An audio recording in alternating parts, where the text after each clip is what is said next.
This week on Jerusalem Dateline, Iran sanctions U.S. officials from President Trump's administration. Could it be a death threat? And Iranian-backed forces attack U.S. troops in Iraq, demanding they leave. Plus, an exclusive report from Syria on the growth of democracy in the heart of the Middle East. And the biblical Shmitah year. What does it mean? All this and more this week on Jerusalem Dateline. Hello and welcome to this edition of Jerusalem Dateline. I'm Chris Mitchell. Iran imposed sanctions on dozens of members of former President Donald Trump's administration. Some consider that those sanctions amount to assassination threats. And in fact, just one day after the sanctions were issued, a leader in Iran's Revolutionary Guard Corps made just such a threat. One current U.S. official warned Iran of severe consequences for any harm done to them. Over the weekend, the commander of Iran's Revolutionary Guard Quds Force called for people to take action within the United States. He said, wherever it is needed, we will provide for the basis of revenge against the Americans from within their houses and by people by their side without us being present. In reply, White House National Security Advisor Jake Sullivan declared, "Make no mistake, the United States of America will protect and defend its citizens. This includes those serving the United States now and those who formerly served." Victoria Coates is one of the 51 on the sanctions list who served as Deputy National Security Advisor in the Trump administration. She warns Iran has attempted attacks on U.S. soil before. They have expressed the intent to do violence against people in the United States. You can go back to the 2011 plot against the then Saudi ambassador to the United States. Obviously, they are willing to do that. So far, Iran has not been successful on U.S. soil, but Coates says they only have to be successful once. She says it serves as a wake-up call to the Biden administration. I would like them to see the Iranian regime for what it is.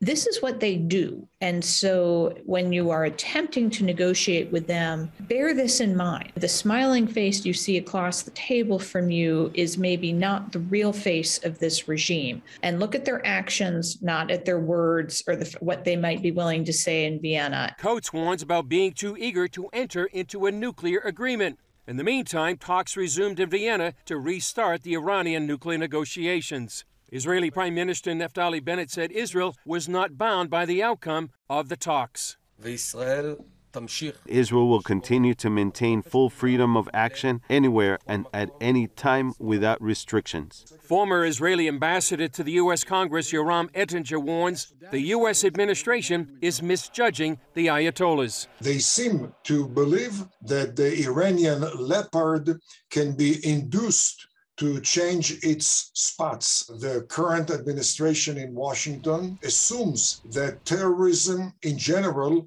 is driven by despair, not by fanatic religious vision, but sadly divorced from reality. Meanwhile, Iranian-backed forces launched 2 drone strikes against U.S. troops in Iraq. The Islamic regime wants all U.S. forces to leave the region, and they're threatening to keep up the attacks until they get what they want. Chuck Holton brings us the details.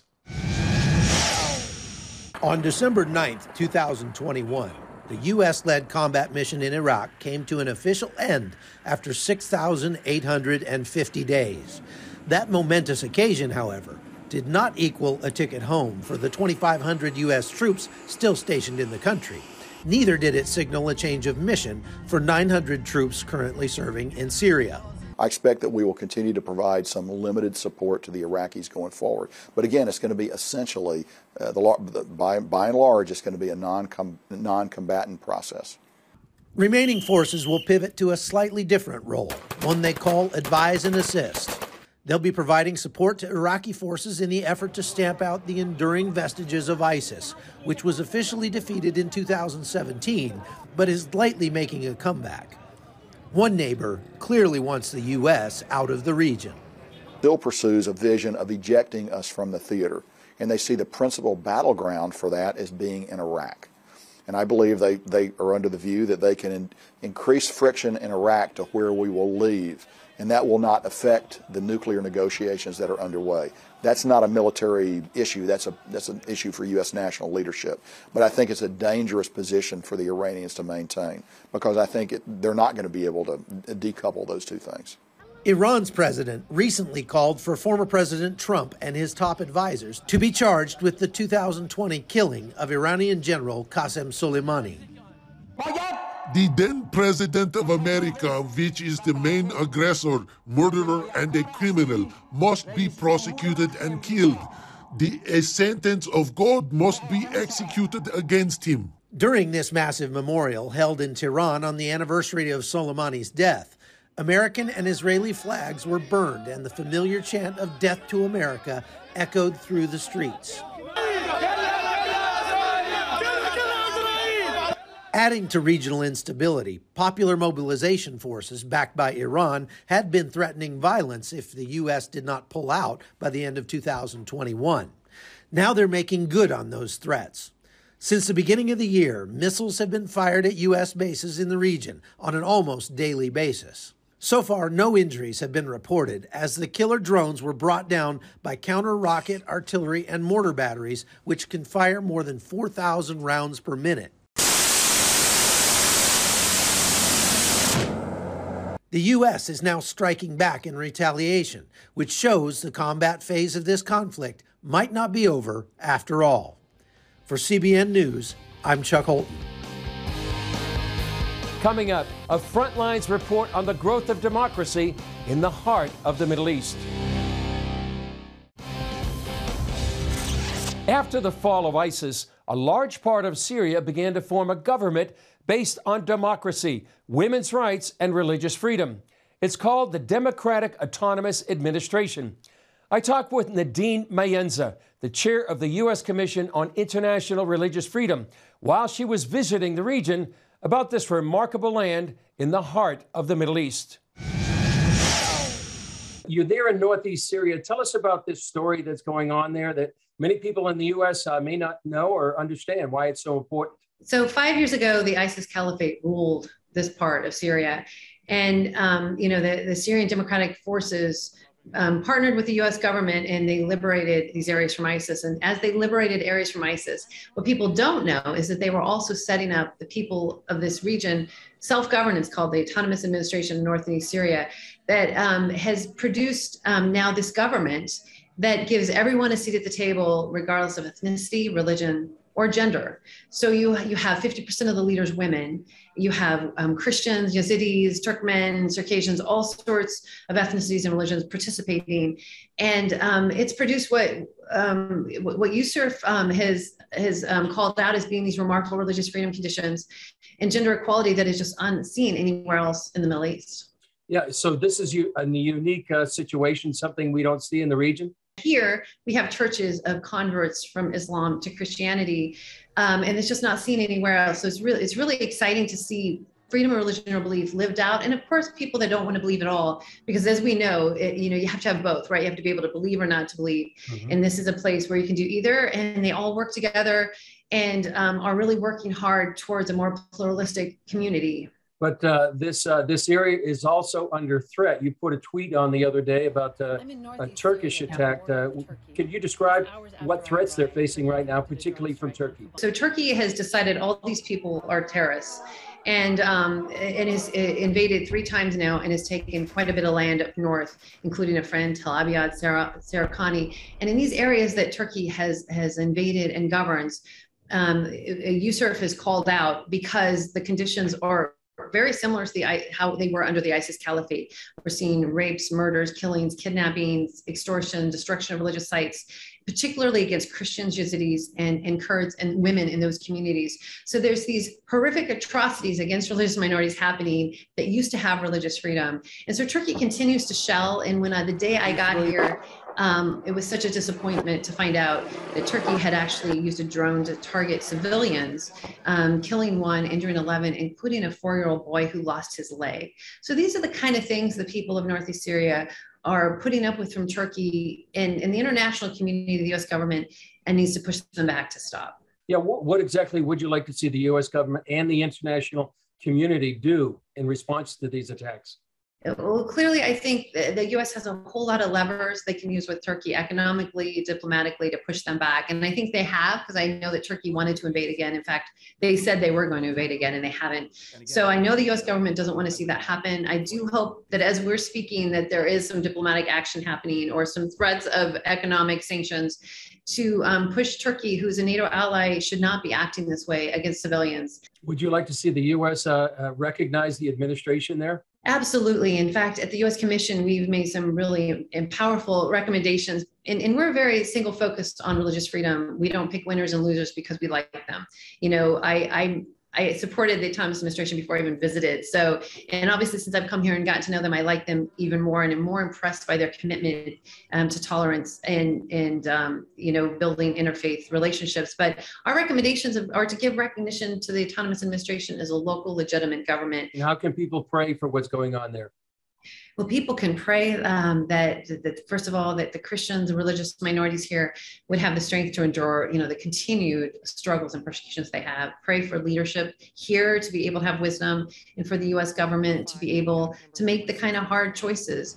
You know, earlier this week, they also had an interfaith conference here where they brought together all the interfaith leaders. And it was just the most amazing thing to talk about, have all these imams get up and talk about, you know, religious tolerance and about how Christians and Yazidis should be able to live together. And that is, you know, what they want here. So just pray that that continues, because that's the best way to fight the ideology that ISIS is pushing here. And the economy, though, is you know, it's a threat, because as we know, no matter how much you support a government, if you can't feed your family, it puts a lot of pressure on communities. So pray that this lightens the load, so that the religious minorities that, you know, have been here since the beginning of Christianity are able to stay. Up next, condolences from around the world for Israel's President Isaac Herzog on the passing of his mother, and a look at the historical impact of the Herzog family on the State of Israel.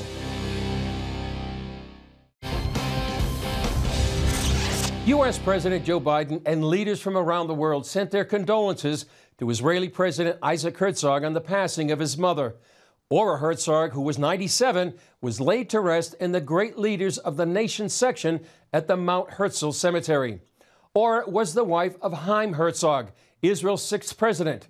She was remembered by her son as having 3 great loves in her life.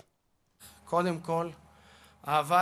of all, your love of our father and the family. You were his source of strength and his partner on his extraordinary life's journey. Your second love was for the state of Israel, for the sake of whose resurrection you made Aliyah from Egypt, for whose sake you were seriously wounded in 1948, for whose success and prosperity you worked your whole life in many diverse realms. Your third love was for good taste, aesthetics, warm and high-quality hospitality, for cordially welcoming guests, and for understanding the big, wide world. Here's a story CBN senior editor John Wagi did a few years ago about the incredible role Chaim Herzog played in Israel's history, with his wife Ora at his side. By the end of May 1967, the die was cast. Israel would soon be at war on all borders. Prime Minister Levi Eshkol tried to reassure the nation, but he was ill and faltered during his address. Military General Chaim Herzog stepped in to fill the gap with radio commentary in Hebrew and English. A new page has been opened in the history of our people's battles and of the courage of Israel.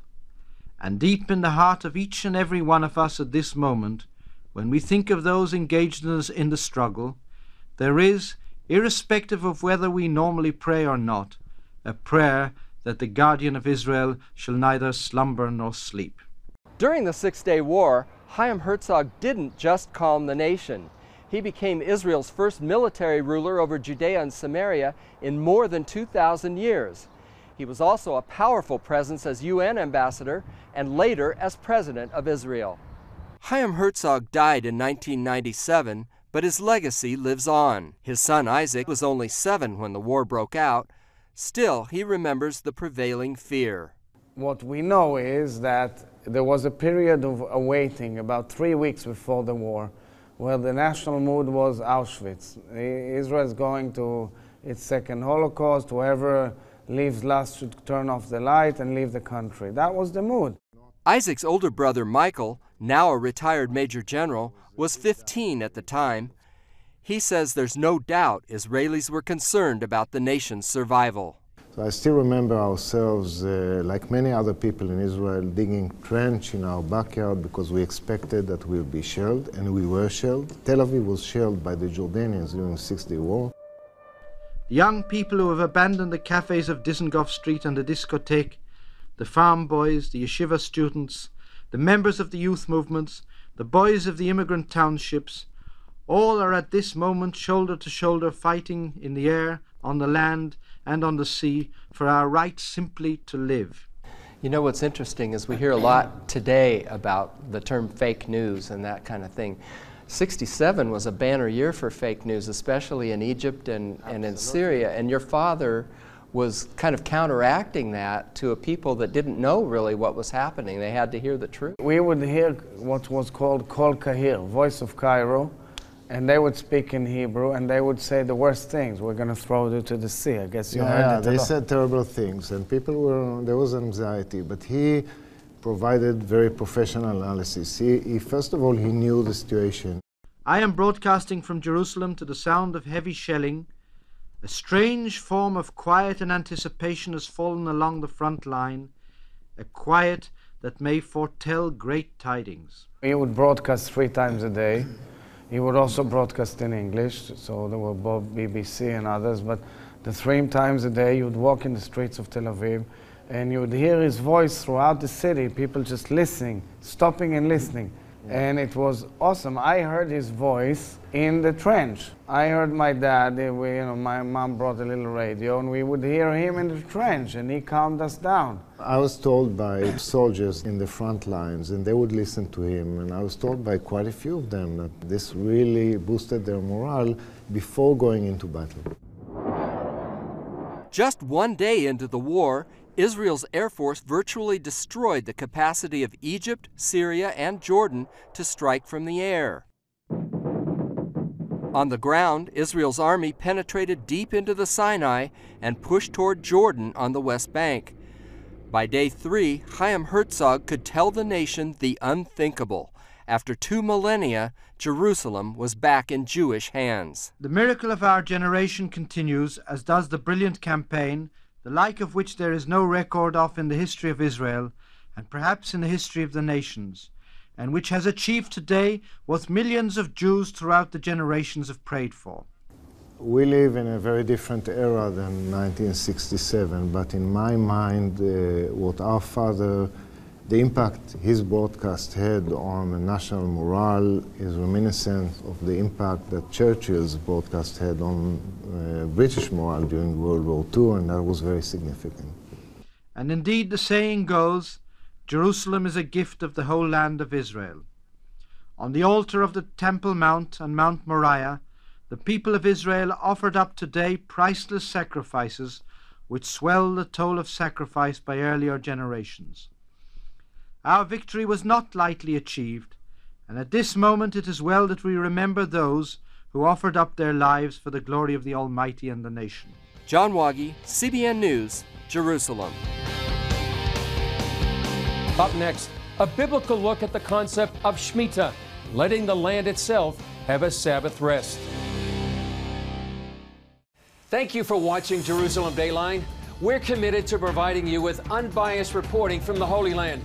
Through weekly broadcasts, podcasts, and online media, our vision is to reach millions around the globe with the true story of what's happening in Israel and the Middle East, all from a biblical and prophetic perspective. This is a big vision and is only made possible by the generous support of people like you. Call us toll-free at 1-800-700-7000 or go to cbn.com/Jerusalem Dateline and make a donation that will help spread the light of truth about Israel throughout the world. In the book of Leviticus in the Bible, God commands the Jewish people after they enter the Promised Land to give the land a rest or Sabbath every 7th year. Israelis Jeremy Gimpel and Ari Abramowitz of Arrow Goat Farms in the Judean Hills explain the importance of the commandment and its observance even today. Just as humans have a 7-day cycle in our weeks, so the land of Israel itself has a 7-year cycle. And on the 7th day, just as we rest, like it says in the 10 Commandments, to rest and make that day holy, so every 7 years we take the 7th year and the land rests and the fruit become holy. So we're not meant to work the land during that year, we're meant to let her rest. And what that really does for the Jewish people and what it's meant to teach the world is most people sort of see the earth and, well, how can we extract whatever we need as some sort of tool in our shed of what we need to accomplish? And Shmitah teaches us that the land is alive. We have a relationship with her. It's not something that we can just use and abuse, but just like we have Shabbat, the land has Shabbat. When the Jewish people are outside of the land becomes sad, goes into exile. When the Jewish people come back, she comes back to life again. She becomes happy again. And it's teaching us to not only connect to God, but to connect to nature itself, to connect to the land itself, and through that connect to God. And so this year is a sabbatical year, so there's no farmers working in the land. We're just letting the land rest and giving it back to God. So the Torah tells us that one of the reasons for the exile that we endured for thousands of years was because we as a nation did not respect the sabbatical year, the Shmitah year. So God said, I will exile from your land so the land can have the sabbaticals that it's owed, that it deserves. And so now we're back in the land and we want to learn that lesson. We have a lot of lessons to learn from the exile that we endured, but one of them is to respect and honor the land as a gift that God has entrusted us with, but it doesn't belong to us. We belong to the land. The whole land belongs to God, especially on the sabbatical year, and it's a reminder of the truth of this world. Well, that's one of the special biblical observances here in Israel today. Well, that's all for this edition of Jerusalem Dateline. Thanks for joining us. Remember, you can follow us on Facebook, Twitter, Instagram, and YouTube. And you can also access CBN content through our CBN News and other CBN apps. And don't forget to sign up for our email blast so you can continue to receive all of our exciting CBN content. I'm Chris Mitchell. We'll see you next time on Jerusalem Dateline.